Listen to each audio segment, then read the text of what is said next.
7. Voting record analysis. Additionally, below are tables showing the votes of Southern Democrat senators and congressmen on the Civil Rights Act in addition to their political leaning. Many of those served for years both before and after the act. Looking at the senators' table, only one switched parties, and did so due to disenchantment toward the Democrats over racially motivated Great Society programs and preference toward big government. Moreover, where Democrats did have their terms in office come to an end, for any number of reasons, their successors were also largely Democrats. It was not until the Republican Revolution of 1994 that for the first time in modern American history the Republicans held a majority of Southern congressional seats, a full 3 decades after the passage of the Civil Rights Act of 1964-92. As the South became less racist, it became more Republican.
89.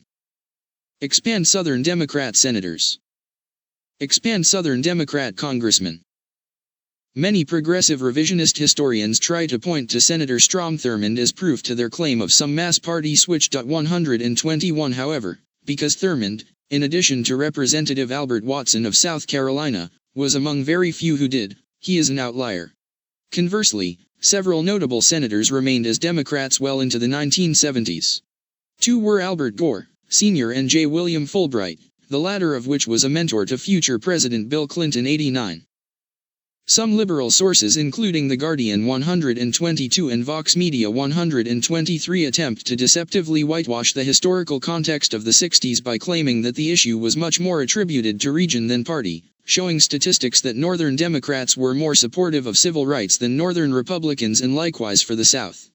However, it's important to note that there were a relatively small number of Southern Republicans during the time in contrast to a higher proportion of Southern Democrats, deeming such an outlook entirely misleading. Indeed, 72% of the votes against the 1964 bill were from Democrats. 29 Furthermore, as the Republican Party barely held any significant political power in the South during the time, The congressional Republicans in the area who opposed civil rights were mostly outliers compared to the party's overall strong backing of civil rights. A few of the Southern Republicans who voted against the 1964 bill were from districts which traditionally elected pro-civil rights GOP representatives. For instance, James Quillen, who voted against the 1964 Bill 29, was from the same district which once elected the strongly pro-civil rights Brazilla Carol Reese. Kentucky Republican Eugene Seiler, who voted against the final passage of the act, had previously supported the Civil Rights Acts of 1957 and 1960 in addition to the 24th Amendment. The Vox Media video furthermore promotes downright propaganda in implying that the early Republican Party began to ignore blacks just decades after the formation of the party for sheer big business interests, despite the fact that the party consistently fought on the national level for civil rights. Party platforms. See also, Democrat plantation. Early history. The Democratic platform is for the white man, 1869. See also, Democratic Party. Despite sleazy left-wing smears, it is important to note that the first Republican Party platform in 1856 advocated inalienable right to life, liberty, and the pursuit of happiness, in the idea that it applied to everyone and not just some 124. In addition, it stressed the violations of due process, the right to bear arms, the right to freedom of speech, all that were done with the knowledge, sanction, and procurement of the present national administration. It also rejected rule by the sheer mighty, scoffing it as shameful and dishonoring. Important notes to mention about the similarities between the Republican Party at the time of its foundation and in its present day are more numerous than many liberal Democrats would like to admit. Founded as a party opposed to slavery on the basis of universal human rights regardless of certain physical traits and characteristics, Republicans continue using the argument in the present day against abortion. See, slavery and abortion.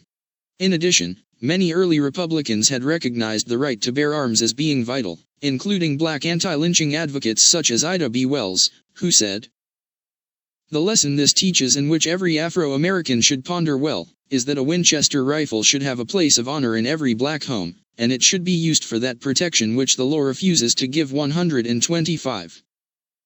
On the issue of trade, Republicans then supported economic protectionist measures and higher tariffs on foreign goods, as similar to the current economic nationalist wing of the Republican Party today led by Donald Trump. The early Republicans criticized polygamy in their first party platform as well, calling it a twin relic of barbarism, similar to their opposition to the homosexual agenda today.